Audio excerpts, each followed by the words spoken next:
अस्सलामुअलैकुम। LSN news के साथ मैं हूं तैयबा फराज। लोधरा से खबर शामिल करते हैं। डीपीओ कामरान मुमताज का ट्रैफिक दफ्तर और लाइसेंस ब्रांच का विजिट। डीपीओ ने ट्रैफिक दफ्तर की मुख्तलिफ ब्रांचेस का मुआयना किया और ड्राइविंग लाइसेंस के लिए आने वाले उम्मीदवारों से मुलाकात की और टेस्ट के मुतालिक फीडबैक लिया। डीपीओ ने शहरियों के बेहतर एक्सपीरियंस और मुनासिब रहनुमाई के लिए बेहतर इकदाम करने की हिदायत की। विजिट के मौके पर DSP traffic Khalid Mahmood, in charge licence branch Mohammad Zafar, PRO Khan Bahadur और दीगर अफसरान भी मौजूद थे।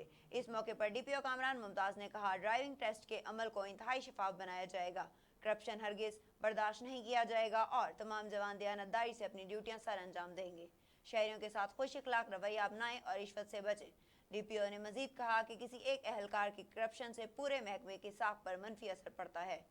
ट्रैफिक पुलिस की हिम्मत को सलाम करता हूं जो मौसम की सख्तियों की परवाह किए बगैर सड़कों पर ड्यूटी करते हैं।